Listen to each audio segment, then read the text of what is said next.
한 주간의 HR 관련 소식을 전달해드리는 주간 인사 노무 뉴스입니다. 뉴스의 자세한 소식은 영상 아래 HR 아카데미 홈페이지 링크에서 첨부 파일을 통해 확인하실 수 있습니다. 5월 넷째 주 주간 인사 노무 뉴스 첫 번째 소식입니다. 15일 게임 업계에 따르면 중견급 이상 게임사들은 지난해까지 상당수 포괄임금제를 폐지했으며 지난해에 이어 올해도 게임 업계의 포괄임금제 폐지가 확산되고 있습니다. 포괄임금제는 근로시간을 산정하기 어려운 업종에서 사용되어 왔기에 개발에 몰두하는 과정이 필요한 게임 업계는 포괄임금제가 필수 불가결한 제도로 받아들여져 왔습니다. 그러나 잇따른 노동조합 설립으로 포괄임금제 폐지 논의가 본격화됐습니다. 슈퍼캣은 올해 1월 1일부터 포괄임금제 폐지를 결정하고 주 40시간을 초과해 근무하는 구성원들에게 시간 외 근로수당을 1분 단위로 지급합니다. 슈퍼캣은 상호 신뢰관계를 바탕으로 이석관리 등의 근태 모니터링은 도입하지 않았습니다. NHN은 포괄임금제 폐지 이후 개인의 근무 자율성과 책임성이 강화된 선택적 근로시간제를 고도화할 계획이라고 밝혔습니다. 또한 지난해 5월부터 실험적으로 도입했던 재택근무 방식인 수요 오피스를 정식 운영하기로 했습니다. 데브시스터즈는 오는 7월 포괄임금제를 폐지할 계획입니다. 이에 따라 회사 측은 법정 표준 근무 시간인 주 40시간을 초과한 근무에 대해서는 연봉 외에 별도 수당으로 지급합니다. 데브시스터즈는 성장에 대한 동기부여를 위해 지난해 말부터 올해 1월까지 전 직원 대상 스톡 옵션을 부여했습니다. 이와 함께 선택적 근로시간 제도와 시간차 제도 등을 함께 운용하고 있습니다. 게임업계 관계자는 올해 들어 과감히 포괄임금제를 폐지하고 구성원 복지 향상을 위한 결정을 내리는 중견 게임사들이 속속 등장하고 있다며 많은 게임사들이 직원의 업무 집중도 및 만족도를 향상시키고 일생활 균형을 지원하는 정책도 강화하고 있다고 전했습니다. 두 번째 소식입니다. 정부가 육아기 근로시간 단축 제도의 기간과 대상 범위를 확대하는 방안을 추진합니다. 15일 고용노동부 등에 따르면 대통령직 인수위원회가 작성한 국정과제 이행계획서에는 1가정 양립지원 방안으로 육아기 근로시간 단축 기간 확대, 육아휴직 기간 확대 등을 추진하기 위한 구체적인 계획이 담겼습니다. 고용부는 내년 하반기에 구체적인 제도 개선 방안을 마련해 남녀고용평등법 개정안을 국회에 제출할 것으로 알려졌습니다. 현재 만 8세 이하 또는 초등학교 2학년 이하의 자녀를 둔 근로자는 이 제도를 활용해 근무시간을 주당 15에서 35시간으로 줄일 수 있는데 앞으로는 이 제도를 사용할 수 있는 근로자의 자녀 연령대가 넓어지고 혜택 기간도 늘어날 방침입니다. 근속기간이 6개월 이상인 근로자라면 누구나 최대 1년간 사용할 수 있으며 아직 육아휴직을 쓰지 않았다면 최대 2년간 단축 근무를 이어갈 수 있습니다. 줄어든 임금 일부는 정부가 보전해줍니다. 더하여 중소기업 근로자가 육아기 근로시간 단축 제도를 활용해 직장 동료가 대체 인력으로 투입되는 경우 정부가 인건비를 지원하는 방안도 추진됩니다. 육아기 근로자의 재택근무를 허용하는 사업주 지원을 강화하는 방안도 검토될 전망입니다. 한편 육아기 근로시간 단축 제도를 이용한 근로자는 2017년 2,821명에서 지난해 기준 16,689명으로 5년 만에 약 5배가량 늘어난 것으로 나타났습니다. 세 번째 소식입니다. 고용노동부는 채용 절차의 공정화에 관한 법률, 즉 채용절차법 자율개선 지도 및 집중점검을 5월 16일부터 6월 30일까지 실시한다고 밝혔습니다. 정부는 현장의 자율적인 법 준수와 개선을 장려하기 위해 1,800개 사업장을 대상으로 채용절차법 준수 여부를 스스로 진단하고 개선할 수 있도록 자가진단표를 발송하고 카드뉴스 게재, 안내문 제공 등 홍보도 병행할 계획입니다.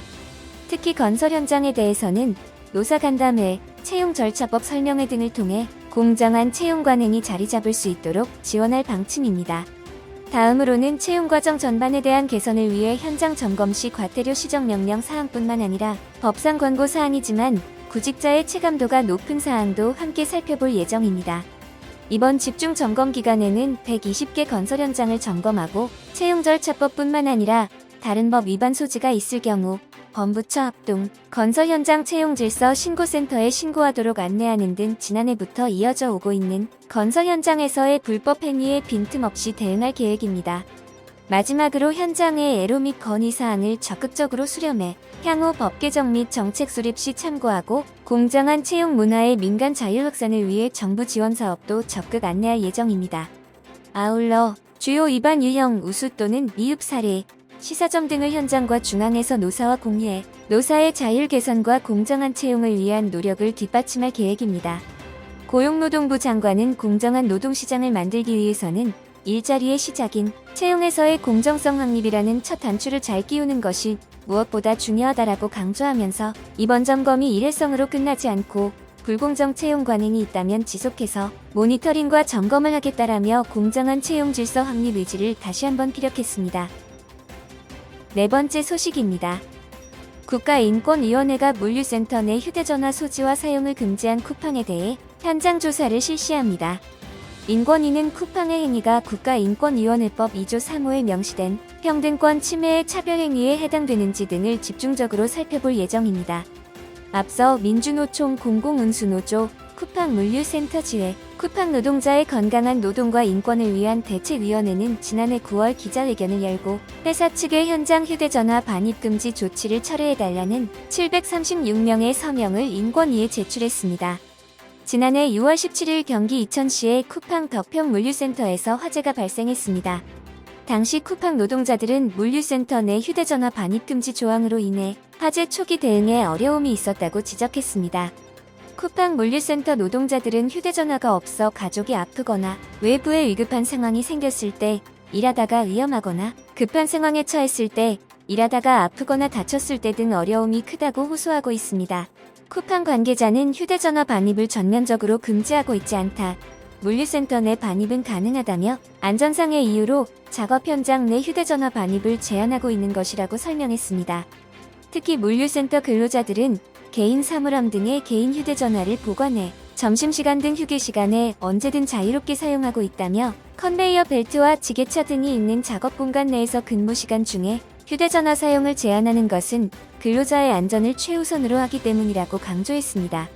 또 긴급 상황 발생 시 근로자들 모두가 사용 가능하도록 별도의 공용전화를 설치해 안전조치 및 가족 비상 연락 등 필요한 조치를 취할 수 있도록 하고 있다고 덧붙였습니다. 다섯 번째 소식입니다. 사회적 거리두기 해제 이후 재택근무 대신 회사 출근이 늘어나면서 회식 참석을 강요하는 등 회식 갑질이 늘어나고 있다는 지적이 나오고 있습니다. 15일 시민단체 직장갑질 119는 회식 및 사적 모임이 증가하고 회식 갑질 제보가 급증하고 있다며 신원이 확인된 회식 갑질 이메일 제보가 1월부터 3월에는 3건이었지만 4월부터 5월에는 11건으로 늘었다고 밝혔습니다. 한 사례자는 휴무라 집에서 쉬고 있는데 상사가 원청사 직원과 술을 먹는다고 무조건 나오라고 해서 불려 나갔다며 술을 안 먹는다니까 차를 가져오라고 해 사람들의 셔틀을 시켰으며 참석을 거부하니 괴롭히고 못살게 굴어 정신과 진료까지 받고 있다고 말했습니다. 회식에 불참하자 연봉을 동결시킨 사례도 있었으며 회식을 악용해 특정 직원을 따돌리거나 성희롱 등의 방식으로 괴롭히는 경우도 있었습니다. 직장갑질 119가 지난해 6월 여론조사기관 엠브레인 퍼블릭에 의뢰해 직장인 1000명을 대상으로 조사한 직장갑질 감수성 지표에 따르면 50대 상위 관리자의 회식 문화 감수성 지수가 20대 일반 사원에 비해 매우 떨어졌습니다. 팀워크 향상을 위한 회식이나 노래방 등은 조직 문화를 위해 필요하다는 질문에 20대는 그렇지 않다는 응답이 79.5점이었으나 50대는 63.7점에 불과했습니다. 일반 사원과 상위 관리자의 감수성 지수도 13.7점이나 차이가 났습니다. 직장갑질 119 노무사는 직장 내 괴롭힘 상담을 하다 보면 회식 문제가 자주 등장한다며 반복적인 술자리 강요나 회식에 참여하지 않은 노동자에 대한 따돌림과 폭언 등은 업무상 적정 범위를 넘어 노동자에게 정신적 고통을 주는 직장 내 괴롭힘 행위에 해당하며 회식 자리에서 일어나는 상사의 폭언이나 성희롱도 엄연한 직장 내 괴롭힘이라고 강조했습니다. 여섯 번째 소식입니다. 코로나19가 지속된 지난해 코스피와 코스닥 상장 기업 10곳 중 4곳의 직원 수가 감소한 것으로 나타났습니다. 전국경제인연합회는 2018년부터 2021년 비금융업 코스피, 코스닥 상장사 1874곳의 직원 규모를 조사한 결과 지난해를 기준으로 808곳의 직원 수가 전년보다 줄어들었다고 17일 전했습니다. 연도별 직원 감소에 대한 상장사 비중을 보면 2021년에는 43.1%로 2020년보다 8.9%포인트 줄었으며 코로나19 팬데믹 이전인 2019년과 비교해도 1.2%포인트 낮게 나타났습니다. 하지만 전체 상장사 직원 수를 보면 여전히 코로나19 이전 수준을 회복하지 못했습니다. 지난해 상장사 직원 수는 148만 3천명으로 2020년에 146만 9천명보다 1만 4천명 늘었지만 2019년에 149만 7천명보다는 1만 4천명 적었습니다. 이에 대해 전경련은 코로나19로 억눌렸던 수요 분출에 따른 기저효과와 비대면 업종 호황 등으로 실적이 개선된 영향이라고 설명했습니다. 상장사 26.7%는 코로나19 확산 이후 2년 연속으로 직원 수가 줄었습니다. 2년 연속 직원이 줄어든 상장사 500곳의 직원 수는 지난해 43만 6천 명으로 2019년보다 7만 2천 명 감소했습니다. 전경련은 기업들은 고용인원 감축을 경영 위기를 극복하기 위한 최후의 수단으로 사용하는 경우가 많은데 500개 상장사의 직원 수가 2년 연속 감소했다는 것은 그만큼 경영 사정이 매우 어려웠다는 것을 의미한다고 분석했습니다. 특히 지난해 상장 기업 11.2%는 직원 수뿐만 아니라 매출액과 영업이익까지 동시에 감소해 삼중고를 겪은 것으로 조사됐습니다. 성장성과 수익성이 모두 악화된 경우이기 때문에 자칫 부실로 이어진다면 일자리 시장에 큰 부담이 될 수 있다고 전경련은 우려했습니다. 전경련 경제본부장은 지난해 상장사 총 직원 수가 늘어난 것은 기저효과의 영향이 크기 때문에 본격적인 고용시장의 훈풍으로 판단하기는 이르다며 기업들이 적극적으로 투자와 고용을 확대할 수 있도록 정부는 노동 및 산업 분야 규제 완화와 함께 세제 지원 확대 등의 정책적 지원을 전개해 나가야 한다고 말했습니다. 7번째 소식입니다. 노사발전재단은 5월 12일 2022년 제2차 일터혁신 사례 공유 포럼을 개최했습니다. 일터혁신 사례 공유 포럼은 2021년부터 일터혁신 컨설팅의 다양한 주제를 중심으로 기업과 전문가, 컨설턴트가 함께 사례를 공유하고 시사점을 도출하여 현장의 함의를 이끌어내기 위해 매월 진행되고 있습니다. 이번 포럼은 조직 역량 강화를 주제로 두 기업의 사례가 공유됐습니다. 첫 번째 사례인 주식회사 에타는 작업 조직, 작업 환경 개선 영역에 대한 컨설팅으로 직무 분석을 통한 직무 분류 체계를 구축했으며 업무 프로세스를 정비해 작업 지침서가 없는 위험 공정에 대한 표준 작업 절차서를 작성했습니다. 그리고 평생학습 체계 구축 영역에 대한 컨설팅을 통해 기업의 발전 방향과 부합하는 중장기 인재 육성 전략을 수립하고 기업 인재상을 바탕으로 4대 인재 육성 전략 과제를 도출했습니다. 또한 역량 기반 교육 훈련 계획을 수립하고 인사제도의 교육을 연계하여 교육 프로그램의 운영 수준을 강화하는 성과도 거두었습니다. 두 번째 사례인 주식회사 공간종합건축사 사무소는 평생학습체계 구축 영역에 대한 컨설팅을 통해 역량별 모델링 및 적합교육 프로그램을 도출했으며 교육 운영 체계 및 역량 개발 활성화 제도 설계, 교육과정 평가 체계를 수립하는 성과를 이뤄냈습니다. 또한 작년 고용 안정체계 구축 영역에 대한 컨설팅을 통해 작년 계속 고용 방안을 설계하고 멘토링 제도를 통한 숙련 전수 방안을 구축했습니다. 노사발전재단 사무총장은 기업에서 조직 역량 강화를 위해 체계적인 교육 체계가 안정적으로 수립되면 근로자 역량 수준 향상 및 인재 육성으로 이어져 기업의 지속 가능한 경쟁 우위를 확보할 수 있다며 노사발전재단은 앞으로도 근로자와 기업이 모두 상생할 수 있는 방향으로 기업별 맞춤형 컨설팅을 적극 지원할 수 있도록 노력하겠다라고 말했습니다. 이번 주 주간 인사 노무 뉴스는 여기까지입니다. 다음 주도 유익한 소식으로 찾아뵙겠습니다. 감사합니다.